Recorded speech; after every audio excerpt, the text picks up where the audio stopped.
afternoon, good evening. Welcome back to another episode of Sol y Punto. Can you believe that we are on episode 20 something now? I don't even know. I don't think I have it written down what episode we are in. My name is Nicole and I am a knitter and natural dyer and herbal enthusiast living in the south of Spain, although I am originally from New York. And I'm here today to talk about a few things. I will be talking about knitting, of course. At the end of each episode, we usually talk about a plant, and I share what I know about the plant in its herbal properties and everything. I normally share projects that have to do with natural dyeing, and I will tell you about different knit-alongs that are happening at the moment or that are finishing. And yeah, so welcome back. Thanks for joining us. And yeah, okay, let's go to the knitting. Let's see what we have first on the agenda. Hello friends, different day, different tree. I just wanted to come back. I always have to record these. If you haven't seen my podcast before, just know that I often edit in different segments from different days for many reasons. Mainly because on my phone I don't have a lot of storage space, and so I can only record a few videos at a time. And because I'm doing Spanish and English, there's a lot to be said. So I am at one of my favorite olive trees right now, and Oso's up here with me. He's eating a lot of grass. Yesterday I gave him a bone from the puchero, from the stock, like the chicken soup that I made, and I always put in, I didn't give him a chicken bone. It's not good to give dogs chicken bones. I gave him like part of a cow leg. Sorry if you guys are vegetarians or vegans. But I gave him the bone after I'd cooked it for a while, but there's still a lot of marrow in there. And always after he eats a bone, he then will eat a lot of vegetables, lots of grass. Anyway, I'm going out on the branches once again.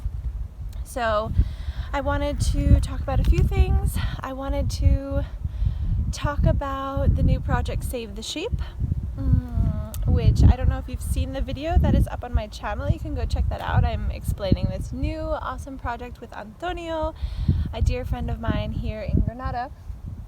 And yeah, I also wanted to tell you about a knit-along that's going on. So I don't know if you watched the podcast of Susan from Wild Cottage Ireland Knitting. You can find her on YouTube, and I'll put her down below. I'll link her. But she's amazing, and they're organizing a Curio Stitches knit-along. So you can knit any pattern by Curio Stitches. So she so graciously sent me a pattern of Curio Stitches, and I actually cast it on already. And it's funny because I didn't even plan this, but I'm wearing this little cropped sweater. The lighting here is not that good. I hope the sound is good because it's a bit windy. But it's a beautiful end of September day here in Granada. And there's a breeze, and it's just glorious, as my grandmother would say, heavenly. So this pattern, this was actually knit by Kat of Heather and Hops. Hi Kat, if you're watching this. We did like a swap. I actually gifted her one of our advents that we created last year of natural dyes and my stitch markers, naturally dyed yarn. And she was destashing a lot of her projects that she didn't really have use for or didn't use. And she so graciously sent me this cropped sweater, cropped cardigan. Hi, now you're sneezing. And it's really beautiful. It is, I believe, a Caitlin Hunter pattern.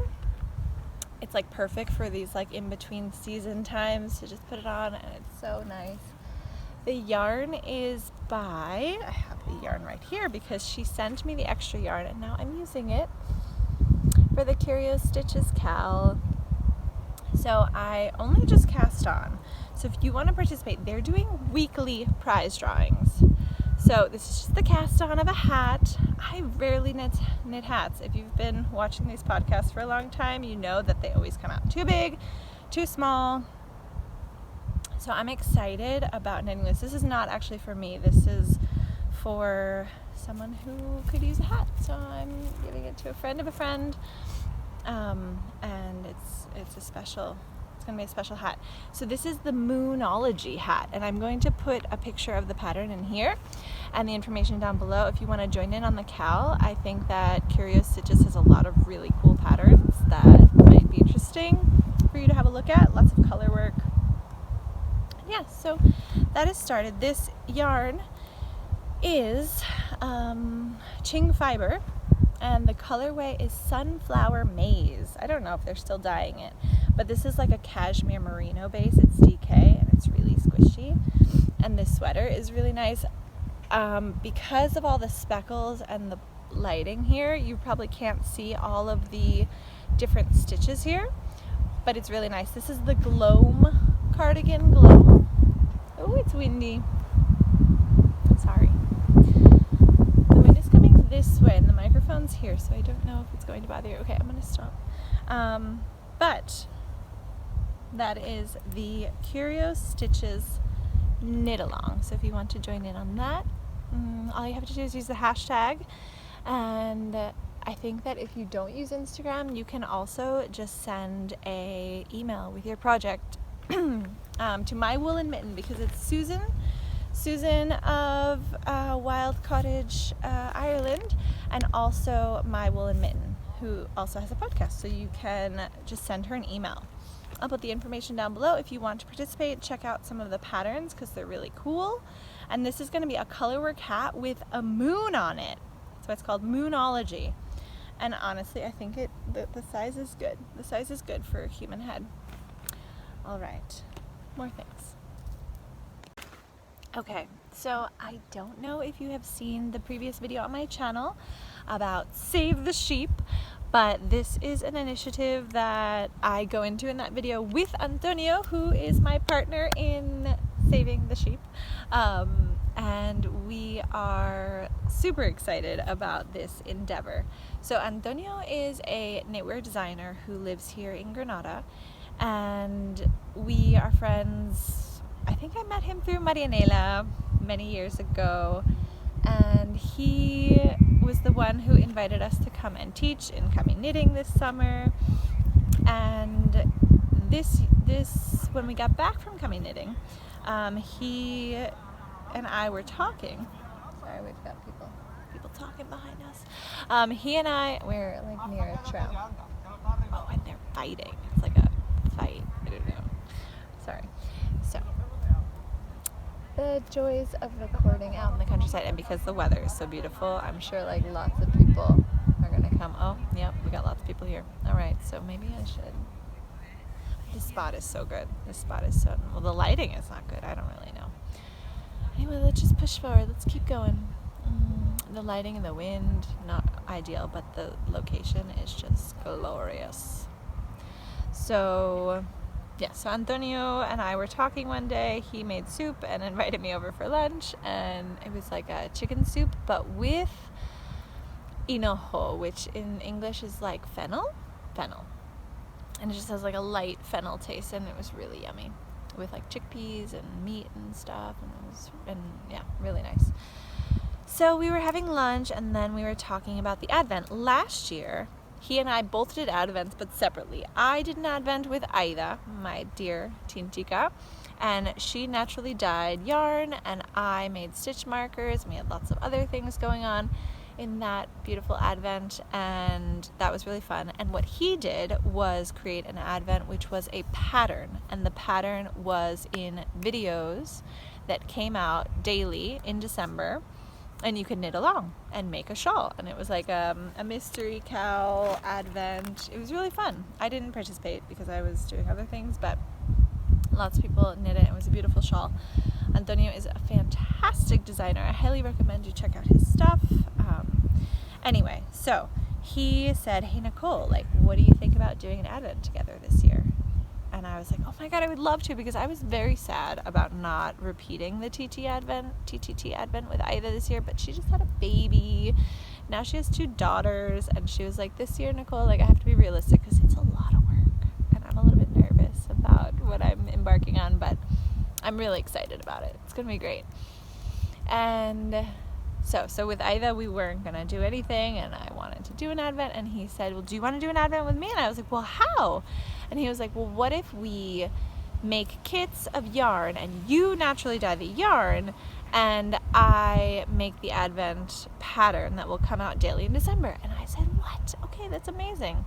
And so we were looking into what yarn to use, and he was in contact. He speaks Italian and also does his podcast in Italian, if you're interested.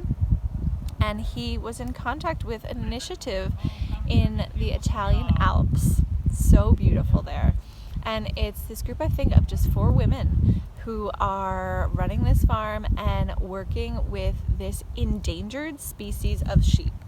So we were interested in the farm because they have a really interesting, like, rustic wool, and we're like, ooh, we could, like, do that. That would be really nice to work with a different kind of yarn that people here haven't seen before, haven't worked with, and, like, bring that to the table, and yeah.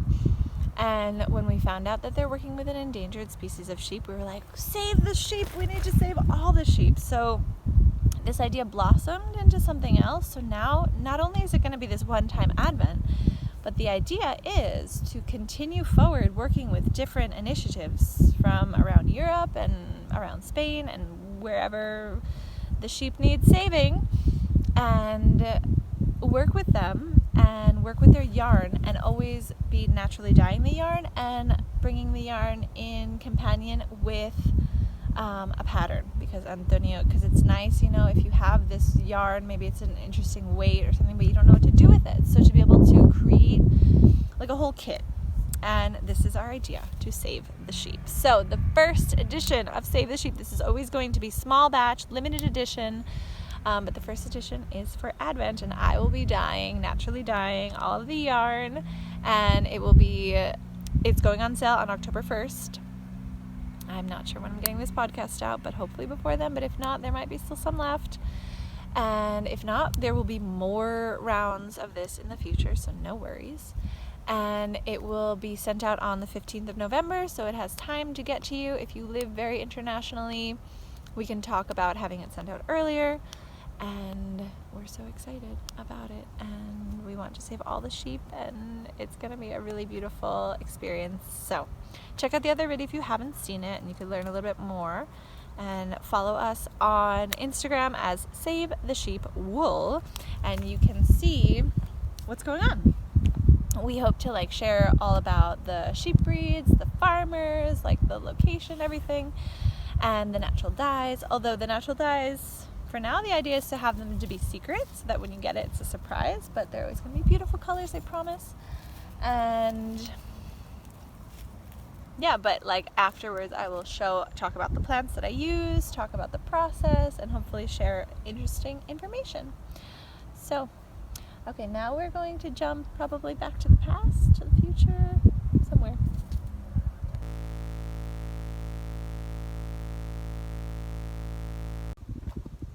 Okay, so since we're out here with Hypericum, I wanted to show you the notebook that I made. I don't know if you've seen this, but I took photos and images from the zinnias, the urracas, different things, the blonde cow from Galicia, different things that reminded me of the Camino de Santiago. And I love playing with Photoshop and making, hey, I actually just saw the Hierba de San Juan, making collages and stuff. Here's some gorse, which is really prominent there in Galicia, and some raspberries and some hydrangeas and yarrow, everything. We've got the Hypericum there. So this is a beautiful notebook that I made. If anyone would like a copy, I can have it printed for you and send it to you.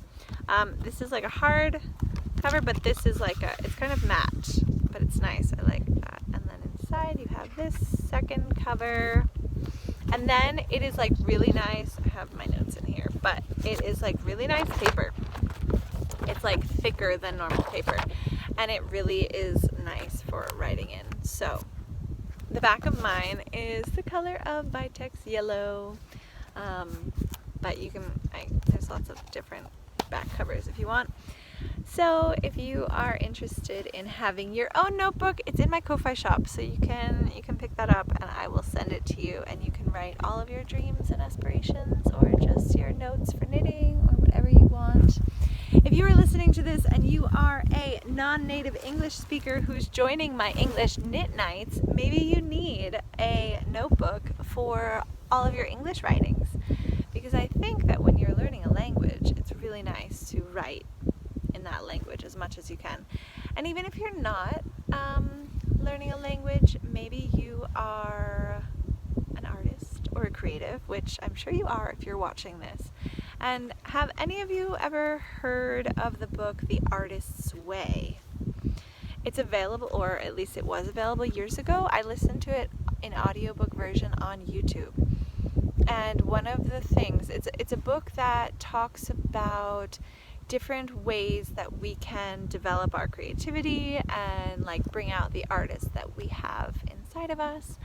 And one of the things she talks about is morning pages. And she says that if you want to be more creative, have more ideas, do different things, sitting down every morning and writing 3 full pages by hand. And she says that that is a way to get out your creativity. I mean, I've done it not religiously at all, but I've definitely done it for some time, and I go back and forth.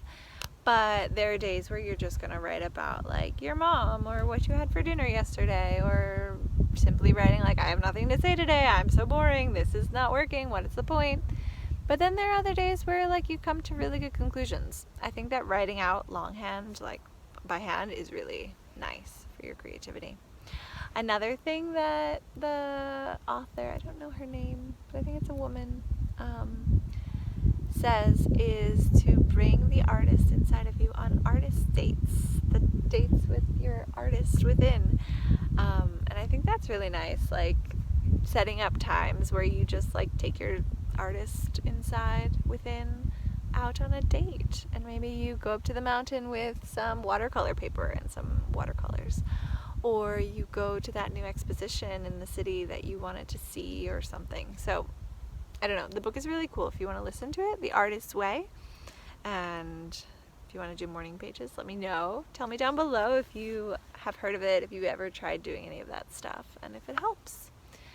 All right, I think what else did I mention? I mentioned in the Spanish version in this little segment, I was talking about the English knit nights. So if you are a non-native speaker here and you want to practice more your English, you are more than welcome to come to our English knit nights, which are kind of like English classes, but with other knitters. And it's also like a pay after show type thing. So if you want to send me a little PayPal Magic or Bizum or something like that, I would be more than grateful to accept that. But if not, you just want to come and knit with us, you're more than welcome. So those we're normally having like once or twice, 2 or 3 times a month. I don't know. Whenever I have like a gap in my schedule of my other classes, my English classes, that I can like fit it in. And yeah, so I announce those on Instagram. If you follow me there, you can see that and join us, because it's really fun. Each time there has been like a different group of people, which is really cool. Sometimes the same people come back and like meet the new people, and just like, it's fun. It's really fun. People from all over. So, okay, more things.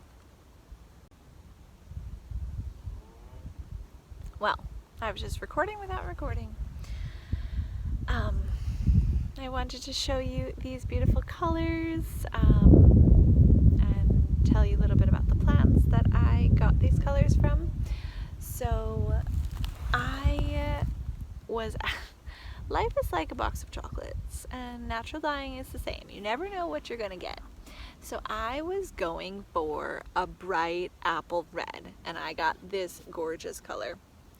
So yeah, I mean, if you're gonna do a project with natural dyes, I would say to dye all the skeins in the same pot. You might not get exactly what you were expecting to get, but I'm sure you'll get something beautiful, and I love these colors together. Oh my god. So this was I wanted it to be red, but it is like this gorgeous salmon color, and this is madder root mixed with baking soda, because I heard that if you change the pH of madder, you can try and get a red color. Maybe if I had used a lot more red, but these are beautiful anyway. Here I have another beautiful color. This is like a green. It's much more beautiful in person. And this was rosemary mixed with iron. Gorgeous. And then this one, which actually is very similar to my Vitex green here. This is a golden color that I got from olive leaves. I'm actually thinking when I get home I want to dip it in iron and see if it changes. So I'll let you guys know if it changes. And let me know down below which of these three is your favorite. I don't know. I like all three of them together. But, okay. More things. Okay. Different day. Same sweater. Different location. I just wanted to come and show some project that I have been working on for Christmas gifts, because I know it is the beginning of fall and it is the beginning of October, and maybe Christmas seems like a long way away, but it creeps up on us and we are going to be gifting things before we know it. I know last year I did the Navilana Cal, the Navilana knit along, with Merche of Te Con Lana. This year we didn't organize the official knit along, but if you want to tag me in any of the projects that you make as Christmas gifts, I would be really happy to see. So I'm going to show you, I was making these last year. This is a little bird of happiness, a little bluebird of happiness. It's a free pattern on Ravelry, and I used the yarn by Tanana, and I stuffed it with cotton and some rosemary so that it smells good. And I think it's like such a cool gift because you can hang it on the Christmas tree. No, it's like an ornament. So this is for a friend, and I'm going to make lots of little birds of happiness with your scraps. It's a great idea to use up the scraps. I would suggest that you, in the pattern, it says to leave the tail open to then stuff it, but you knit the body. How does it work? Yeah, you knit the you knit from, you cast on here, you do some short rows here, which is really fun, and then you get to the tail and you leave this open, and then you pick up the stitches to make the head. But what I do is I stuff the body from the neck part rather than from the tail part. I mean, you could really do whatever. But isn't that cute? So this is a little bluebird of happiness, free pattern on Ravelry. Highly recommend it, super easy. I use German short rows, but in the pattern I think it does wrap and turns, but really I think it doesn't matter. So if you make any Christmas ornaments or gifts, let me know. I would love to see them and get some more ideas of little ornament knitting things that we can do for our gift knitting. And as always, a segment in my home so that you can see the beautiful artwork of my mama. I don't know if you can see, but I'm sure you've seen it in past episodes. I still haven't done anything with these ends. I should just cut them off. But I love sitting here with it. It makes me feel really happy that my mama's handwork is keeping me warm now, that the mornings when I first wake up is normally when I knit. I don't know about you all, but I love knitting in silence in the morning with a cup of coffee. And I know people do meditation and stuff, but I feel like just knitting, especially a pattern where you have to be paying attention to a lace repeat, something crazy like this. It's part of my test knit. I shouldn't really show you, but it's okay. I wanted to talk about a few more things. One, I wanted to talk about the amazing classes of Maria of formerly Ninja Chickens, but now she is Daughters of the Red Sunset on Instagram and her website. And the story behind that is really beautiful, about her grandmother from Italy. And she has been doing this month online workshops, which are like kind of pay what you want. I think she has like different, like a sliding scale, so you can choose if you want to pay like 10, 25, 50, like whatever for the session. And they are jam-packed full of information. I have been to so far the scouring and mordanting workshop, which she's going to be making them available on her website, so you can download them and access them at any point. Like, you don't have to be at the live session if you can't go.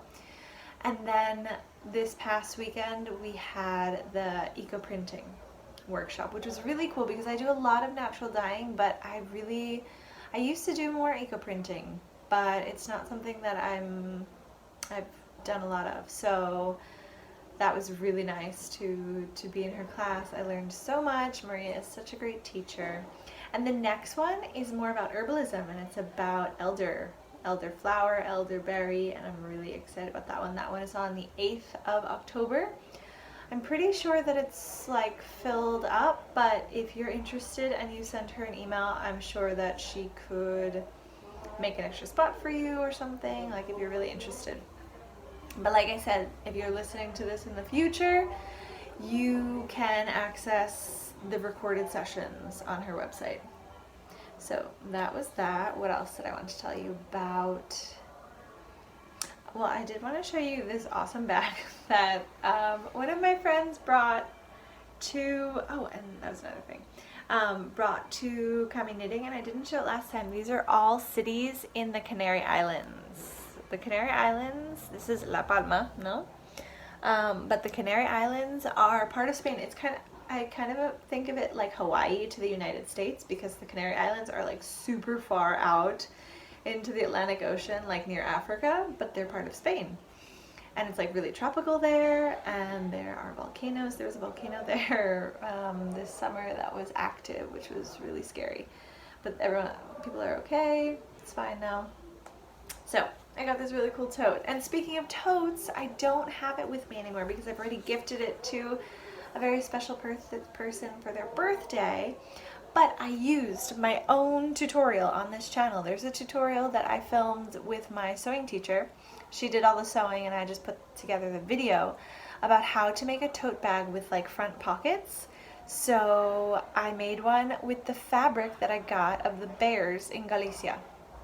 And it came out really cool. I got a skirt for 50 cents at the secondhand shop of 100% cotton, and then put it together with the bear fabric, the bear in dinosaur costumes. So that turned out really cool and it was fun. I had to like rewatch the tutorial to remember all the steps and not mess it up. So if you want to see that tutorial, it's here on the channel as well. And what else? I wanted to tell you what I am reading. So this is the first 4 books of the Earth Sea series by Ursula Le Guin. And Le Guin sounds like leggings, and I actually saw in my book club they showed a pair of leggings with her face on them. I think she's like French, but from like Northern California or something. And super cool. A literary icon, says Stephen King. I mean, one of the books was like very dark and like kind of scary, but I would like compare. I was never a Harry Potter fan, really. I don't know, but that whole idea of like wizard school and like the life of a wizard in a magical land, so good. I'm loving it. Jed is but a goat herd on the island of Gaunt when he comes by his strange powers over nature. Sent to the school of wizards on Roke, he learns the true way of magic and proves himself as a powerful magician.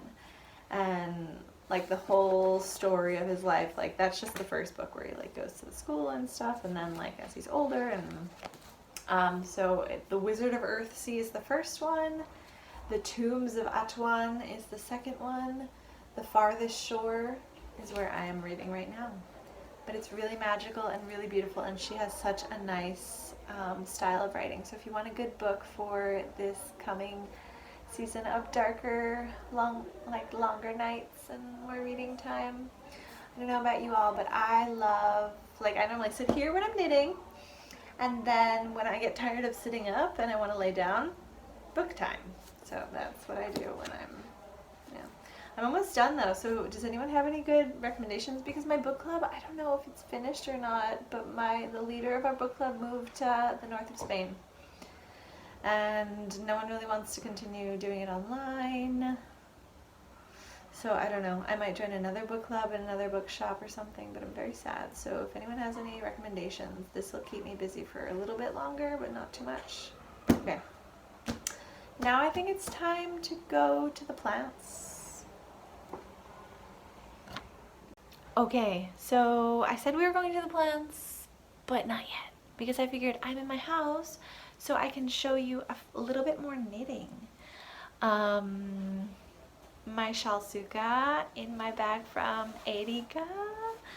If you remember, my shalsuka is with Iberico, Hypericum perforatum, St. John's wort, which is the flower of the warrior princess and of the happiness and of the summer sun. And I dyed my shalsuka with that, and then I have Koloska wool, this beautiful blue color. Se llama Ara en Descielo. Y estoy tejiendo mi shalsuka,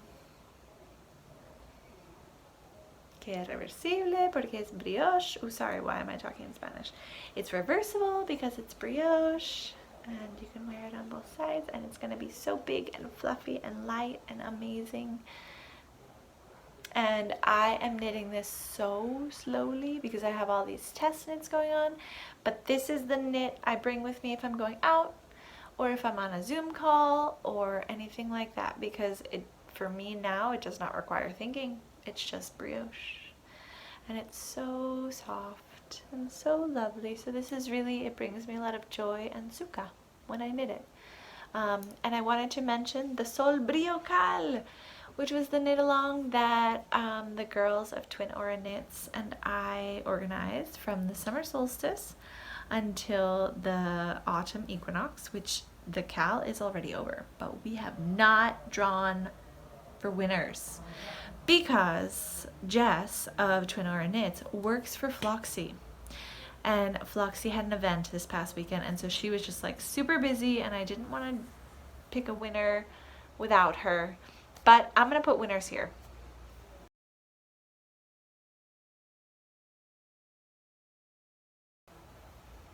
So if you just saw your name, that means that you have won a pack of stitch markers. I'm gonna pick 3, or I have chosen 3, the joys of editing. 3 winners for 3 packs of stitch markers, so you can pick which one you want. Check on my Ko-Fi website and see which one catches your fancy, and I will send those to you. And the grand prize, which is like all the hedgehog fiber. I don't know when Jess and Erica will be able to do that. Hopefully, maybe I can put that in right here, but maybe not, probably not. I think we might do it live on Instagram, but I'll let you all know, the people in the Telegram group and on Instagram, and so gotta just hold on a little bit longer for that one. I know it's such a super prize, that hedgehog fiber. I want to win that. It's like for whole fade. Anyway, so that's my shalsuka, which I am slowly but surely knitting on. It's like really nice to have a project like that. That's what I wanted. I wanted a brioche project that was similar to the half and half wrap, you know? Something that could always be in your project bag and join you on Zoom knit nights or when you go out or whatever, because for me, I can just pick it up and just go. It's really easy to read what's going on there. And I also wanted to show you one other thing.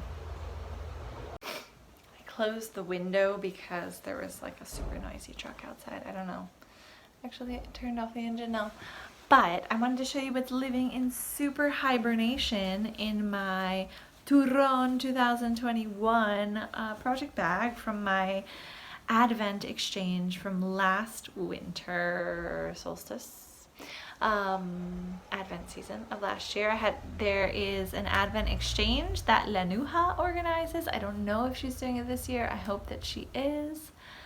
But anyway, inside here I have my Sagittarius sweater. Do you guys remember this from last year?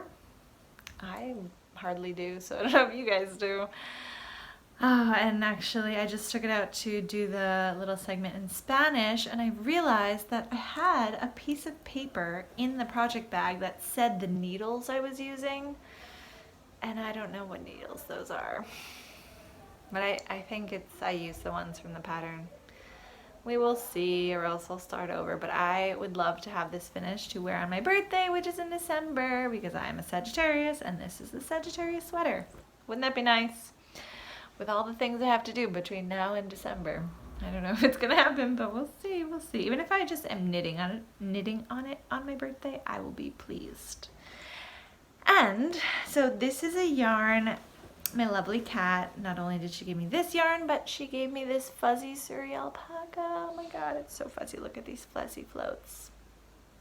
I love the combination of the fuzziness and then that beautiful green color. This is Prairie from Olan. And isn't that really nice too? I think it's called Prairie, the green. And the combination is this Sagittarius sweater. And the other night in the English knit night, Anna of Surrender Dorothy, I believe, is her tag on Instagram. It's a movie by Scorsese. Have you guys seen that movie? I haven't seen that movie. I need to see it. I don't have to watch movies. I don't know where I would watch it. There's no more Blockbuster. Where am I gonna? There's no Video Club, Blockbuster, or anything to rent movies. How am I gonna watch a movie? I don't know, anyway. But she had a wonderful tip for knitting color work. So normally when you knit, imagine that these are needles, you're knitting on this side, right? And the floats might be a little bit tight. You have to be really careful that you leave them loose enough. But she said she heard a tip where you can turn your work inside out, still continue to work on the right side as you're knitting, but because the work is on the inside out like this, working like this, that's the right side, wrong side, because this is on the outside, the floats are stretched more. And I said, wow, that's brilliant. So I'm planning to do that when I pick this up again, after I finish all my tests, which probably won't be done until Barcelona Knits, when I'm going to wear them. So you will see my tests, these super secret test knits that will be ready to wear and show off for Barcelona Knits. And this is gorgeous. It really is so pretty. And I'm so excited to wear it, hopefully in 2023. Started in 2021, and yeah. Where's that piece of paper? I was so proud of myself for like writing down the needle size, and now where is it? Okay, now it's the time for the plants. Ciao. Okay, so today the plant that I wanted to talk about is the olive. I'm actually sitting now in the shade of an olive tree, and I've been thinking about sharing the properties of this plant for some time for this episode, and now it has just become more and more significant. So I don't know if you have seen the super special pre-sale that Sol y Punto Yarns has done for the official colorway of the Barcelona Knits Festival. Since I recorded the rest of the episode, this was not public knowledge, but as it's taking me a long time to edit, now I can talk about it, so I'm adding it in this section. So Beagle Knits has designed the official shawl pattern for the Barcelona Knits Festival, and it is called Veritas Shawl. It is absolutely beautiful. It is based on or inspired by the Sagrada Familia, which is the building, the architecture in Barcelona by Antonio Gaudí. And he designed this pattern with the beautiful silky singles of Sol y Punto. And the colorway name for the official colorway of Barcelona Knits is Olive Poetry. And I just think that's absolutely beautiful. And what's so special is that I was able to test knit for Antonio with the official yarn colorway. So the whole time I was knitting this gorgeous pattern, which I'll put in a photo here, I was thinking how wonderful it would be to design some stitch markers to go with the yarn and the pattern. And the lovely Justina accepted my proposal of making some stitch markers to go along. And I made them with jasper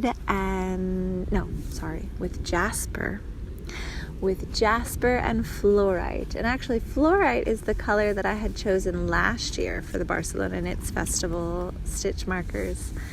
And because it has this purples and teals, which go really well with the festival's logo and colors.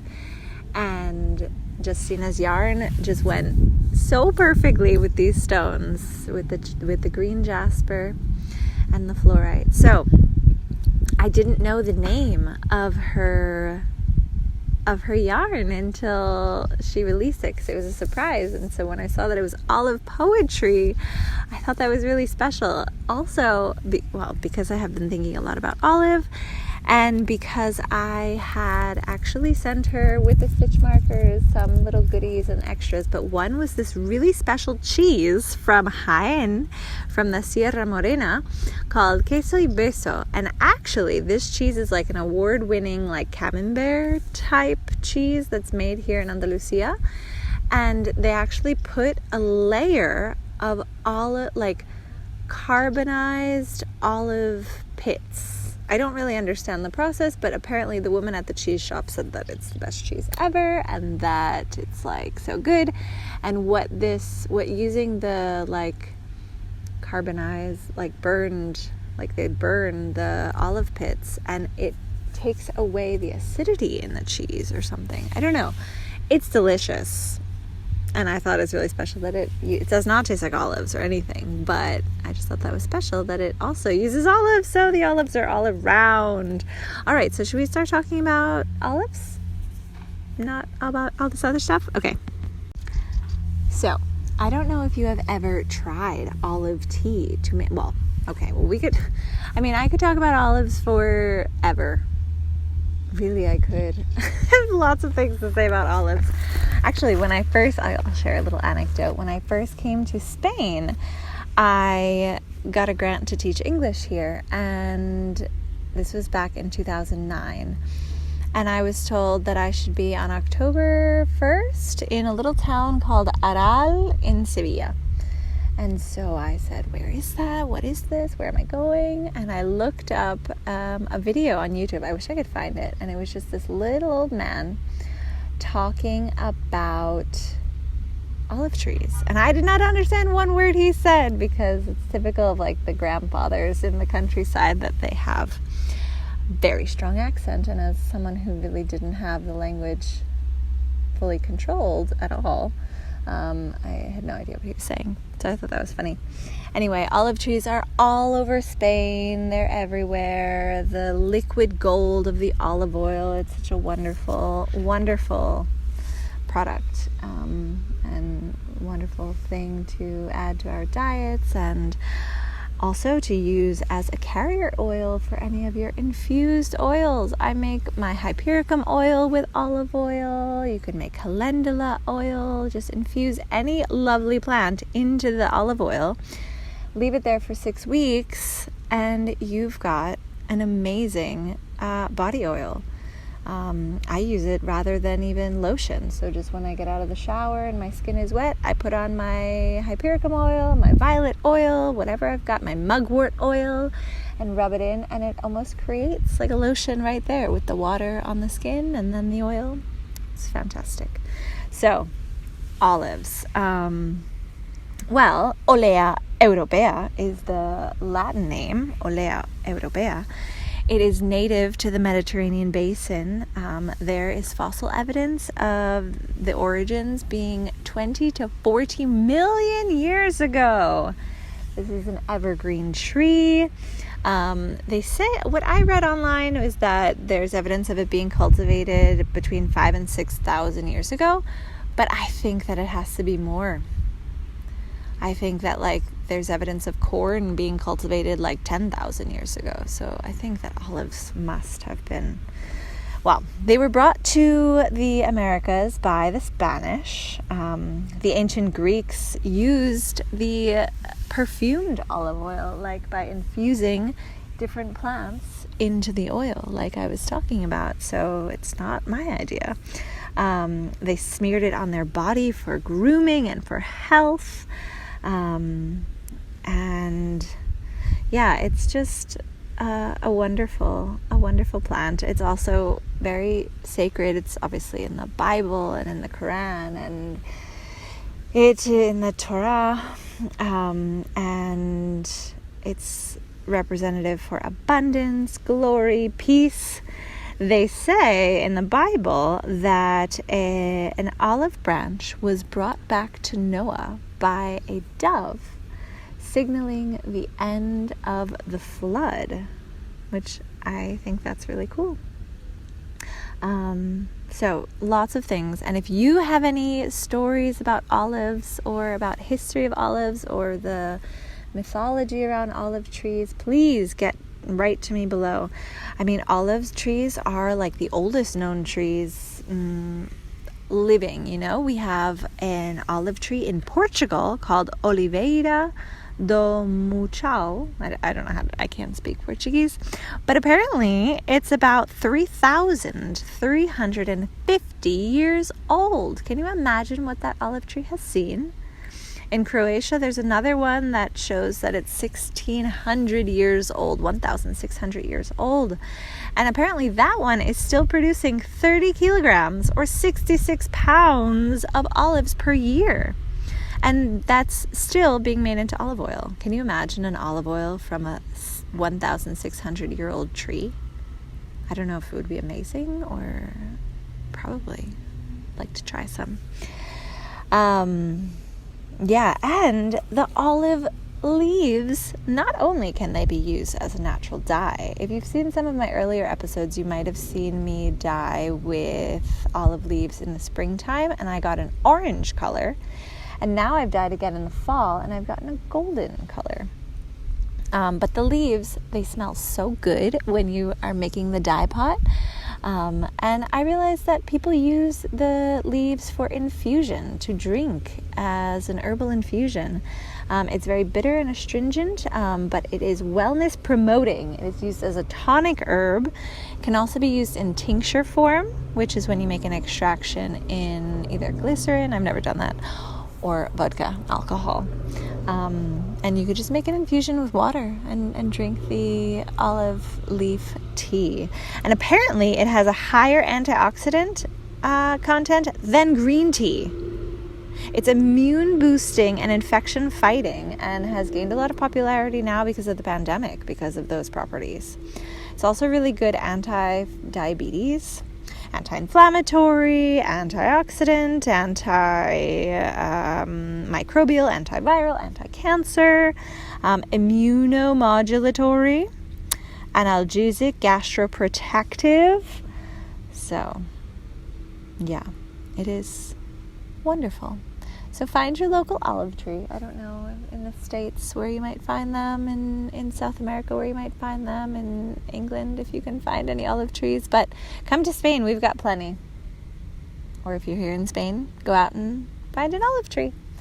Okay, that's enough. Have a wonderful day, week, month. I'll talk to you soon. Happy knitting, happy crafting. house.